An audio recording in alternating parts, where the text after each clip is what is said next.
guys, hope you are having happy learning.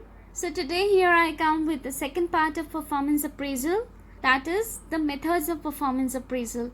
In the previous part we had learned about the what, why, when and how of performance appraisal. So this lecture is just an extension of the how part of performance appraisal, and we'll be learning the various traditional and modern methods of performance appraisal. So let's get started on.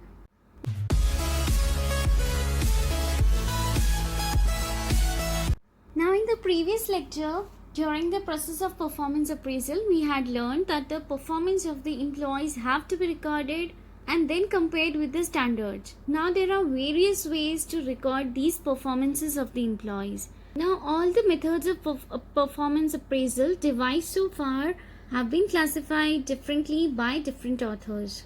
And each method of performance appraisal has its own strengths and weaknesses. There is no such ideal method of performance appraisal that can be uniformly applied and suitable to all the organizations. Every organization has to pick up its own method of performance appraisal that is most suitable to it. Now, all the methods that have been devised so far have been classified differently by different authors. But the most widely used classification of appraisal methods was given by Strauss and Sales. Now this classification of methods is traditional methods and modern methods.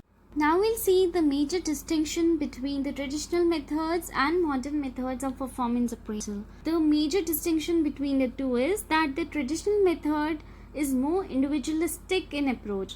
It lays more emphasis on individual personality traits such as the leadership qualities, the initiative taken by the employee, how much he is dedicated to the work, his intelligence, creativity, dependability. All these traits determine the ratings of his performance. While the modern methods are more result oriented, they are only concerned about the result, the output that the employee has achieved by his performance. So they lay emphasis on the results. Next, the traditional methods are mostly control oriented. They are meant to keep a check on the employee, to control their deviations from the work, while the modern methods are directional oriented. They guide the employee to achieve the desired result. Next, the traditional methods are documentary in nature. They are meant mainly for keeping a track record of the performances of the employees, while the modern methods are more problem solving in nature, as here the main concentration is only about the results obtained.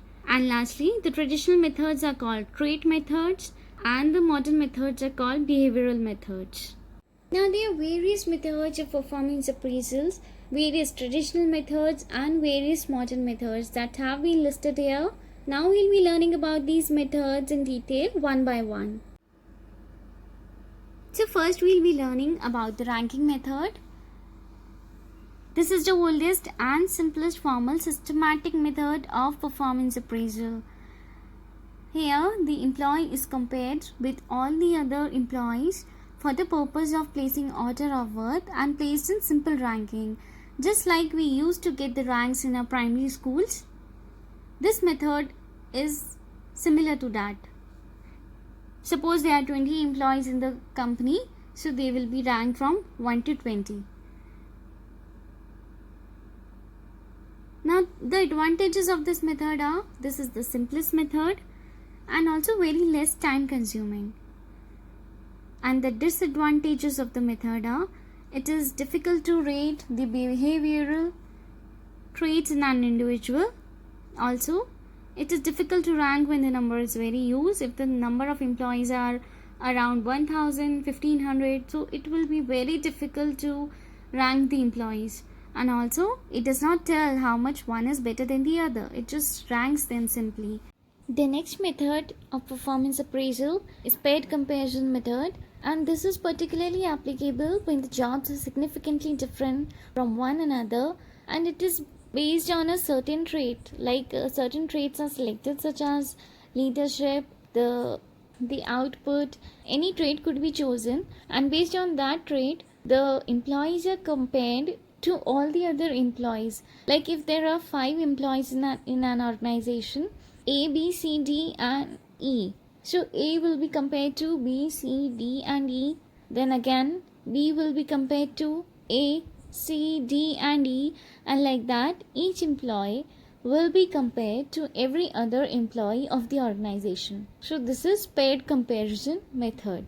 Now, an advantage of using this method is that it is reliable and also provides reasoning behind decision making. However, the disadvantages that it cannot be used in organization with a large number of employees, as it will be very difficult to compare the people on individual basis and then compile the results.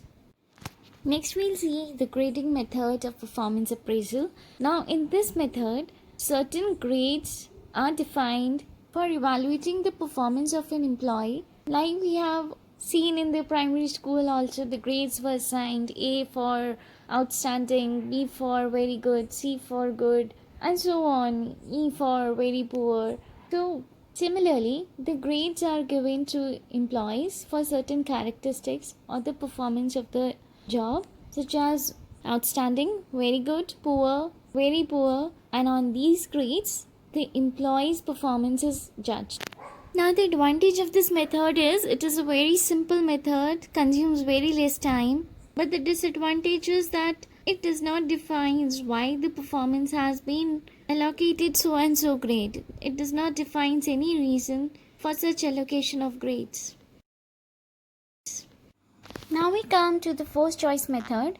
Now this method was developed by J.P. Clifford, and this method contains statements in both positive and negative aspects about an employee, and the rater has to forcibly choose from among those statements to describe the performance of the employee. For instance, there may be statement like the employee is punctual on time and the employee does not attend office on time. So the rater has to forcibly choose. That's why it's a first choice method. Now each statement carries a score or a weight which is not made known to the rater, and the final rating is done on the basis of the sets of statements.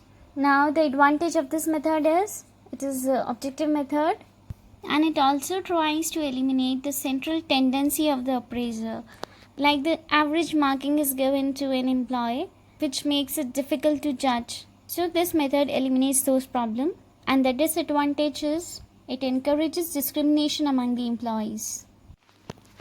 Another one is the force distribution method.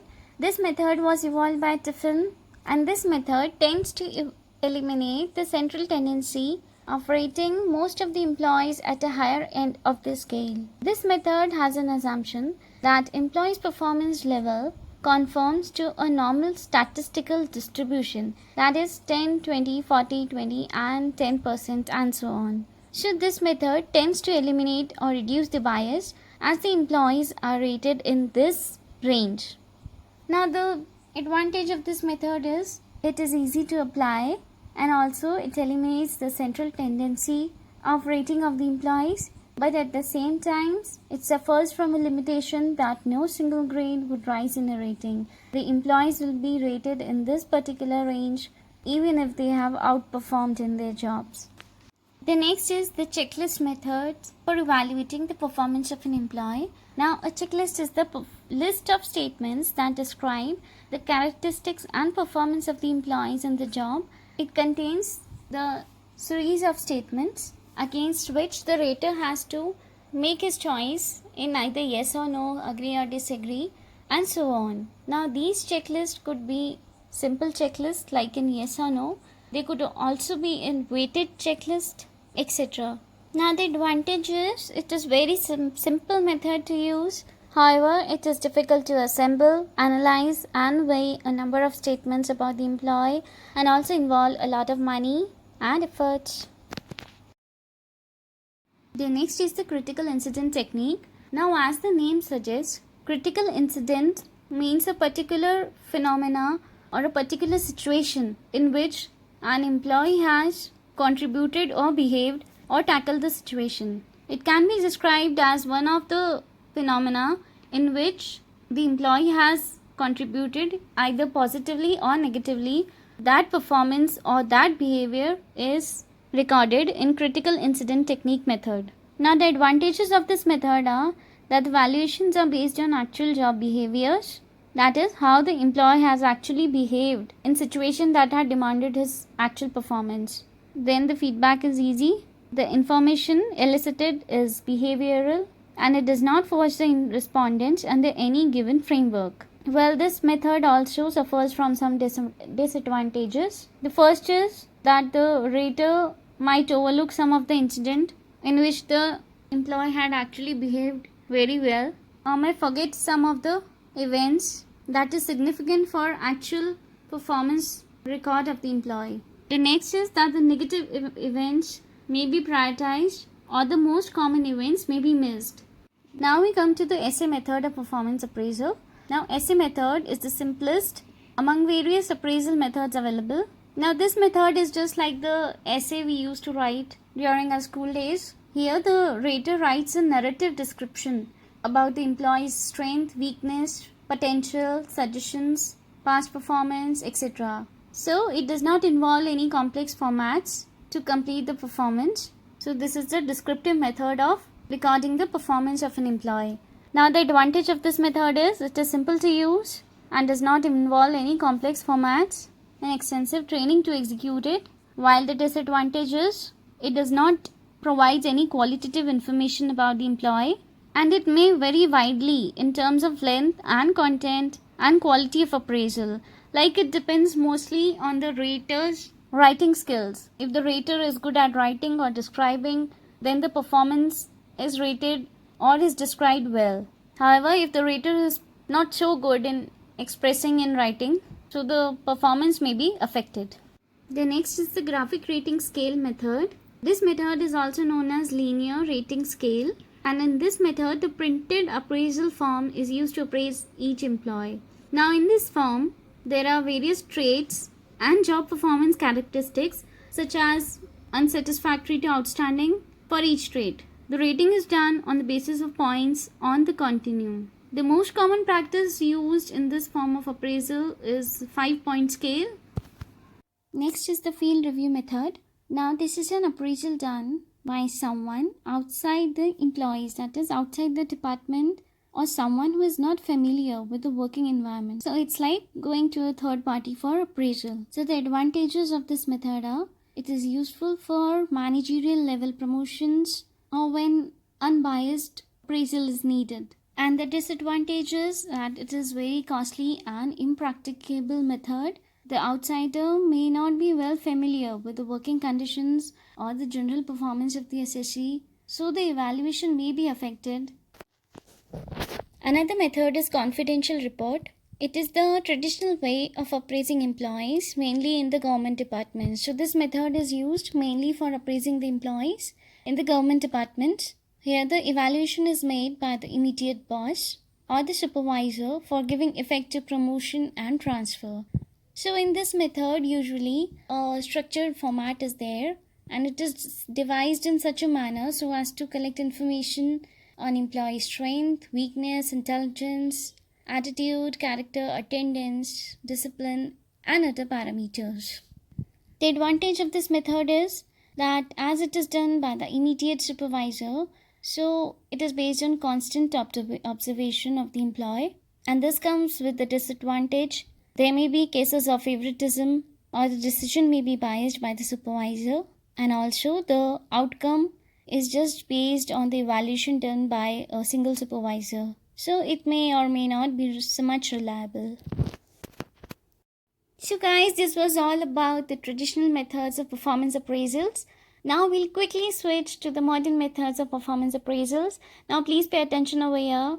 The modern methods of performance appraisals are very important from examination point of view also, as most of the time the questions are based on modern methods of performance appraisals. And also these are widely used in the organization nowadays. So please focus here as we continue. The first modern method that we'll be studying is the management by objectives method. Now this term was first given by Peter Drucker in 1954 in his book The Practices of Management. Please jot it down to have this factual information for some impressive answers done by the management expert Peter Drucker in 1954 in his book The Practices of Management. Now this method is also known by The name's management by results or goal management.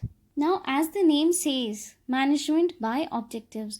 In this method, first the objectives are set by the management and the employees. They jointly work over the objectives, what goals they have to achieve, and according to the objectives, they sequentially decide the series of activities that they will follow to achieve these objectives. So it is management by objectives. First the objectives are set, and then the strategy for achieving these objectives are defined. Now here the accomplishment of the employees are evaluated on the basis of the objectives they achieve. That is how much successful they are in achieving their objectives assigned to them. Thus, to summarize, first, the employees and the managers jointly identify some common goals. Then, each individual's or each employee's responsibility is defined, that is, the objectives that they have to achieve.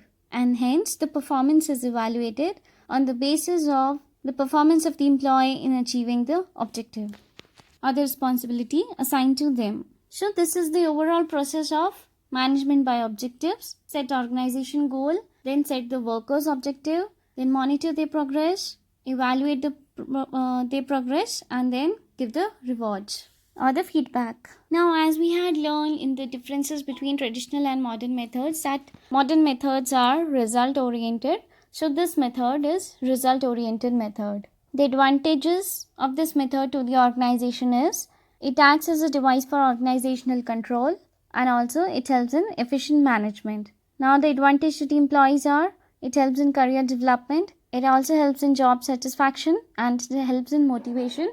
Now all these benefits are derived as the responsibility of the employees are set, and they work and they strive towards the achievement of the responsibilities given to them. So it helps in improving their decision making and job satisfaction and all. And the advantage to the managers are improved communication and no role ambiguity, as the roles are very well defined of each individual in the organization. So the managers do not have to chase every employee for achieving the goal. All is set. Now the disadvantages that follows are it's a costly and time consuming process. Then the emphasis on the short term goals. The next is difficulty in achievement of group goals. And the fourth is inflexibility. Now, as the work roles are very well defined, each individual is given his own work. So, it is difficult to get the flexibility in such a case if additional roles are to be given to them, or some contingency is there, or some extra burden is there. So, there the problem arises in teamwork. So, these are the advantages and disadvantages of management by objectives. Focus on the word here, management by objectives. Remember, management has to be done according to the objectives. The next modern method is behaviorally anchored rating scales method, that is bars. So again, focus on the behaviorally anchored rating scales. So here, the behavior of the employee is rated on certain scales. Let's come to the meaning and nature. Behaviorally anchored rating scale is a measuring system which rates employees or trainees according to the performance and specific behavioral patterns. Now, these rating scales are used in situations where number of employees are performing similar work and high degree of precision is required in their job behavior. Rather than assessing the performance as above average or below average, a range of levels of performance from very high to very low is specified on the rating scales. Now, focus on the examples given at the right hand side. See, for each rating, that is outstanding, above average, average, below average, unsatisfactory, these scales are further bifurcated, like much below average, slightly below average, marginally unsatisfactory, highly unsatisfactory, or like that, like extremely good, very good. So here, like, the ranges are very detailed, very good, average good. So it is designed to add the benefits of both qualitative and quantitative information to the appraisal process. Bars measures an employee's performance against certain examples of behavior that are given a number of rating for the purpose of collecting data, as the name itself suggests. So it is a much detailed. Now the advantage of this method is that it is a very accurate appraisal method and therefore increases reliability. also gives an objective feedback. The disadvantage of this method is it is very costly and time consuming process. Now another method is 360-degree performance appraisal method. Now this method is a process in which the employee receives confidential and anonymous feedback from the people who work around them. This typically includes the employee's manager, peers, and direct reports. Now, as per the name, 360-degree, that means the complete circle. The circle consists of 360 degrees. So this represents taking feedback from the people, all those who are associated in the circle of the employees, that are the managers, peers, the customers, the vendors, suppliers, all those who come in connection with the employee. The feedback is collected from them. Now in this method, the questionnaire is designed consisting of various parameters on which the feedback is collected. This method helps to understand how the effectiveness of an employee is viewed by the others. It is also known as the multi-rater feedback system, as the feedbacks are collected from multiple sources. The advantages of this method are it increases the reliability of the feedback taken, reduces rater bias and discrimination tendencies as the feedback is collected from multiple sources. It also offers constructive feedbacks. The employee being rated is not much offended by the responses collected. The next is it increases job satisfaction, as the employee feels satisfied, that is, his performance has been evaluated correctly without bias from a particular supervisor. The disadvantages of this system are differences of opinion. The raters may have different opinion about the employee, so it will be difficult to interpret the results. It's a lengthy and costly process, as the questionnaires are to be prepared and then made to fill from various raters and then compiled. So it's a very lengthy and costly process. Negative remarks to the supervisors. As in this method, the supervisors also get evaluated by the subordinates. So there are more chances that the subordinates take it as an opportunity to pass negative remarks to the supervisors, as this method involves getting anonymous feedback. So the employees mostly give negative comments. It also provides feedback from inexperienced raters and groups that game the process. Next is the cost accounting method. Now the cost accounting method of performance appraisal is the process of evaluating monetary benefits yield to the organization from the job performance of an employee. That is, here the cost of keeping the employee is analyzed and the benefits the company derives from his or her presence is evaluated. So it focuses how much the company is deriving benefits from keeping this employee. Now this performance appraisal method considers many factors, including unit-wise average service value, quality, overhead costs, interpersonal relationships, and so on. The difference between the actual cost and the contribution of the employee will reflect the performance. The advantage of this method is it helps identifying the financial implications that an employee's performance has on the organization's bottom line. And the disadvantage is the cost and benefit analysis and the memory power of the reviewer. It's a drawback of human resource accounting. The next is the assessment center method. This method is used to test the individual in various social situations by using a number of procedures and assessors. This method uses different techniques such as business games, role plays, and in-basket exercises. Also, it may include personal interviews, projective tests, etc. to assess the intellectual capacity of an employee. Now here, a group of experienced managers evaluate the behavior and performance of the employee and then prepare a summary report for the employee. Now the advantage of this method is it provides more accurate evaluation, minimum biasness, right selection and promotion of executives, and so on. It not only assesses the existing performance of an individual but also predicts future job performance. Well, this method is very costly and time consuming. Now the latest concept in modern methods of performance appraisal is 720-degree performance appraisal method, and this is a mere extension of the 360-degree performance appraisal.